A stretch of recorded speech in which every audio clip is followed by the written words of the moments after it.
नमस्कार दोस्तों, आपका एक बार फिर से स्वागत है हमारे चैनल दा शिव पर। ओम भाद्रपद महीने के शुक्ल पक्ष में आने वाली एकादशी को परिवर्तिनी एकादशी कहते हैं और इस बार साल 2030 में परिवर्तिनी एकादशी का व्रत 2 दिन रहेगा। पहला दिन गृहस्थ लोगों के लिए और दूसरा दिन वैष्णव लोगों के लिए होगा। परिवर्तिनी एकादशी का व्रत रखकर भगवान विष्णु के वामन स्वरूप की पूजा इस दिन की जाती है और इस व्रत को रखने से तीनों लोगों की पूजा का फल प्राप्त होता है। वाजपेयी यकीन करने के समान पुण्य की प्राप्ति होती है, सभी पापों का नाश होता है और अंत में मोक्ष की प्राप्ति होती है। पौराणिक मान्यताओं के अनुसार परिवर्तिनी एकादशी के दिन भगवान विष्णु अपनी करवट बदलते हैं। कहा जाता है कि चातुर्मास में भगवान विष्णु पाताल लोक में योग निद्रा में होते हैं और भाद्रपद शुक्ल एकादशी तिथि को ही वे एक करवट से दूसरी करवट होते हैं।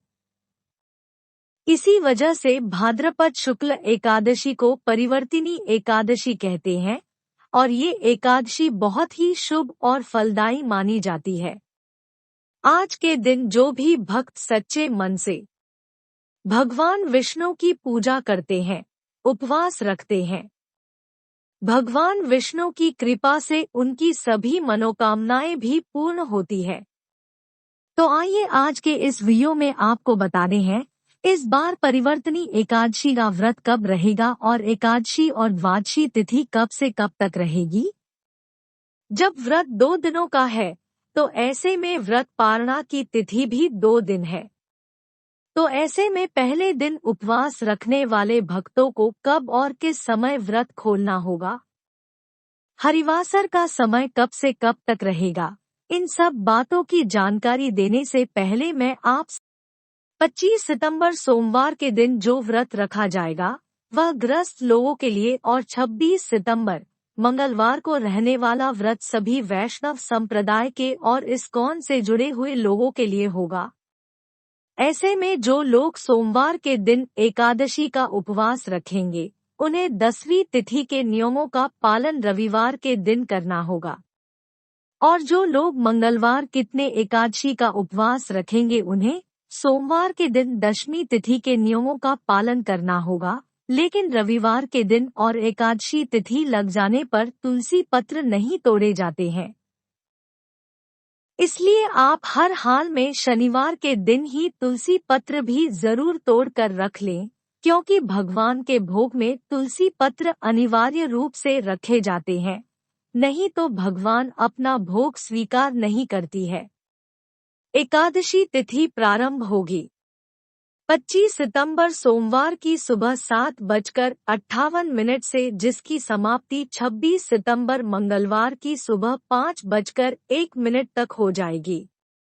25 सितंबर सोमवार को सूर्योदय सुबह 6:20 पर, सूर्यास्त शाम 6:17 पर, ब्रह्मा मुहूर्त सुबह 4:43 से 5:31 तक, अभिजीत मुहूर्त सुबह 11:54 से दोपहर 12:42 तक रहेगा। राहु काल का समय रहेगा सुबह 7:30 बजे से लेकर 9 बजे तक। तो आज के दिन एकादशी की पूजा जहां तक हो सके राहु काल का समय प्रारंभ होने से पहले पहले तक कर लीजिएगा। द्वादशी तिथि प्रारंभ होगी 26 सितंबर मंगलवार की सुबह 5:02 से और इसी के साथ ही हरिवासर का समय भी प्रारंभ हो जाएगा। 27 सितंबर बुधवार को द्वादशी तिथि समाप्त होगी 1:45 पर। देखा जाए तो 26 सितंबर मंगलवार की मध्यरात्रि का ये समय रहेगा। आपको एक बात का विशेष ध्यान रखना है कि द्वादशी तिथि को हमेशा शुभ मुहूर्त में ही व्रत खोलना है। हरिवासर के समय यदि व्रत खोला जाता है तो वह व्रत अधूरा रहता है और उस व्रत को भगवान भी स्वीकार नहीं करते हैं और हरिवासर द्वादशी तिथि के शुरुआत के 5 से 6 घंटे का समय माना जाता है।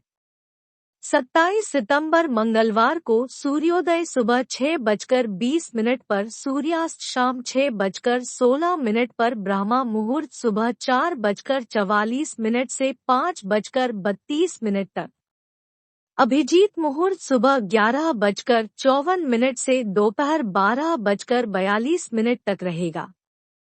राहुकाल का समय दोपहर 3 बजे से 4:30 बजे तक रहेगा। 27 सितंबर बुधवार को, जिस दिन वेस्ट संप्रदाय के लोग अपना उपवास खोलेंगे, सूर्योदय सुबह 6:20 पर, सूर्यास्त शाम 6:15 पर, ब्रह्मा मुहूर्त सुबह 4:44 से 5:32 तक और राहुकाल दोपहर 12 बजे से 1:30 बजे तक रहेगा। अब जानिए दोनों ही तिथि में रहने वाले व्रत पारणा के मुहूर्त के बारे में। 26 सितंबर मंगलवार की सुबह आप अपना उपवास खोल सकते हैं।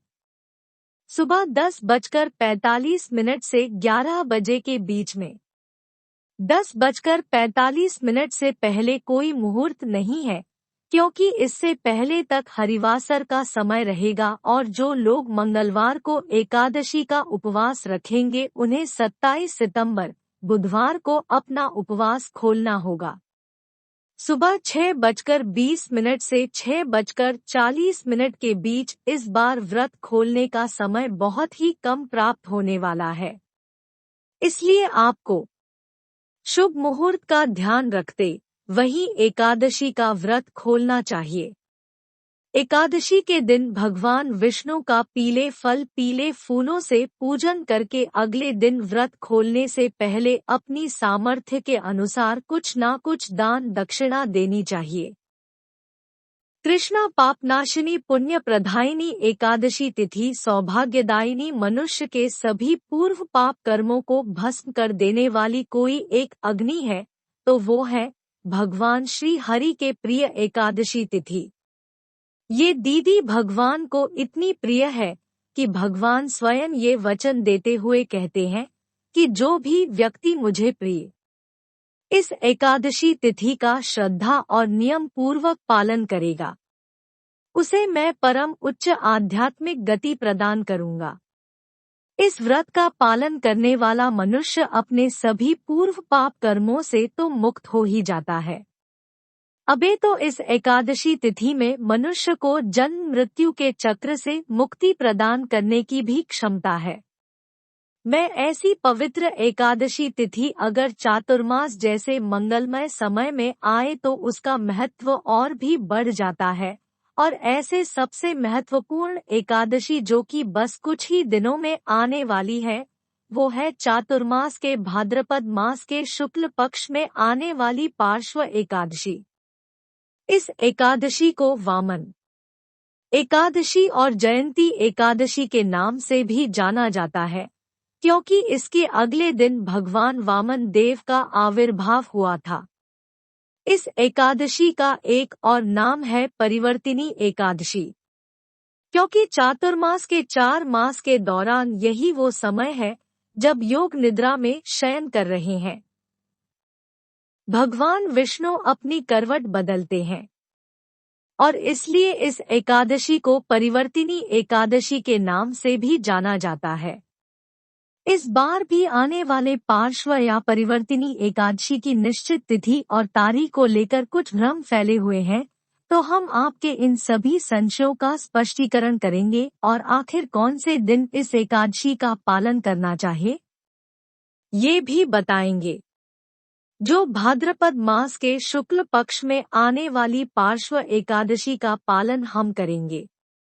26 सितंबर 2023 मंगलवार के दिन वास्तव में कई जगह पर 25 तारीख को एकादशी का पालन करने के लिए कहा जा रहा है, क्योंकि एकादशी तिथि का प्रारंभ 25 तारीख को प्रातः 7:55 से हो रहा है। लेकिन ये दिन एकादशी का पालन करने के लिए उचित नहीं है, और इसका कारण यह है कि एकादशी तिथि का प्रारंभ इस दिन सूर्योदय के बाद हो रहा है, और सूर्योदय के बाद शुरू होने वाली एकादशी का पालन हम अगले दिन ही करते हैं। इसलिए भले ही एकादशी का प्रारंभ 25 को हो रहा हो, लेकिन हम उसका पालन 26 सितंबर मंगलवार को ही करेंगे। इसके उपरांत विष्णु धर्मोत्तर पुराण में वर्णन आता है कि जब श्रवण नक्षत्र बढ़ते हुए चंद्र यानी पूर्णिमा से पहले आने वाली द्वादशी के साथ संयुक्त हो जाता है, तो इसे विजय महाद्वादशी के नाम से जाना जाता है। और जैसा कि हमने पहले ही आपको बताया था, पार्श्व एकादशी के अगले दिन वामन द्वादशी आती है, क्योंकि भगवान वामन देव श्रवण नक्षत्र में ही प्रकट हुए थे। इसलिए भी इस एकादशी को महाद्वादशी के नाम से जानते हैं। तो इस बार परिवर्तिनी एकादशी तिथि का प्रारंभ 25 को हो रहा है प्रातः 7:55 से, और वो समाप्त होगी 26 सितंबर को प्रातः 5 बजे। और क्योंकि ये महाद्वादशी है, इसलिए इस एकादशी व्रत का पालन हम करेंगे 26 सितंबर मंगलवार के दिन।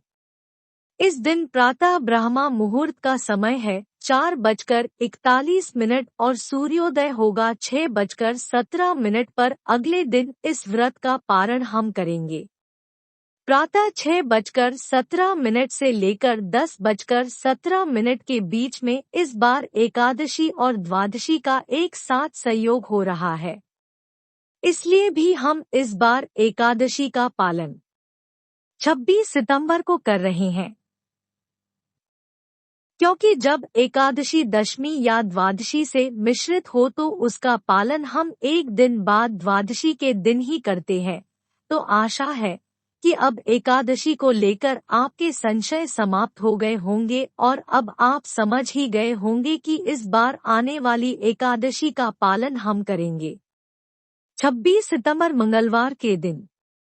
ये एकादशी अत्यंत विशेष है और इसके मुख्य 3 कारण हैं। पहला तो ये है कि ये एकादशी चातुर्मास के पवित्र समय में आ रही है। दूसरा ये कि इसी एकादशी के दिन भगवान विष्णु अपने करवट बदलते हैं, इसलिए भी यह दिन महत्वपूर्ण है। और तीसरा कारण ये कि इसी दिन भगवान वामन देव का आविर्भाव दिवस भी है। इतना ही नहीं, इसी पवित्र दिवस पर हमारे महान आचार्य शुक्ल जीव गोस्वामी का आविर्भाव दिवस भी आ रहा है। तो प्रयास करें कि इस एकादशी का संपूर्ण श्रद्धा और नियम पूर्वक पालन करें। इस दिन अधिक से अधिक हरे कृष्ण महामंत्र का जप करें। हरे कृष्ण कृष्ण कृष्ण हरि हरि हरि राम राम राम हरे हरे। इस महामंत्र की कम से कम 1625 या 32 माला का जाप करें। इस दिन भगवान वामन देव के जीवन चरित्र को पढ़ें या फिर सुने। हर प्रकार के अन्य को त्याग करें। यदि आवश्यकता पड़े तो एकादशी के इस उपवास में आप दूध, फल, जल या एकादशी प्रसाद ले सकते हैं, लेकिन प्रयास करें कि सुबह 12 बजे तक निर्जल उपवास करें, जिससे वामन द्वादशी का उपवास भी इसी में समाहित हो जाएगा। 12 बजे के बाद आप अपनी आवश्यकता अनुसार दूध, फल, एकादशी प्रसाद इत्यादि ले सकते हैं।